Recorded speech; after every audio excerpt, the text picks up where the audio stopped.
Welcome back to Tena's sewing class, and in today's video we're going to talk just briefly about the importance of fabric.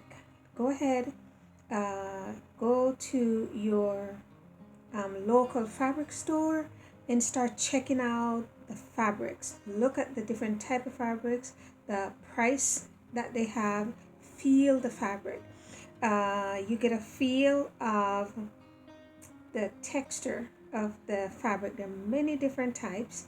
We're going to go to those as well. I'm going to be doing tutorials for the different type of fabrics for you. In this video, check out below. You're going to find a few basic terms on fabric, the ones that you're pretty much going to be using all the time. So take a look at that below. And if it's your first time here, go ahead and subscribe. Hit that bell icon and click on all so that you can be notified as soon as we put up a video, okay?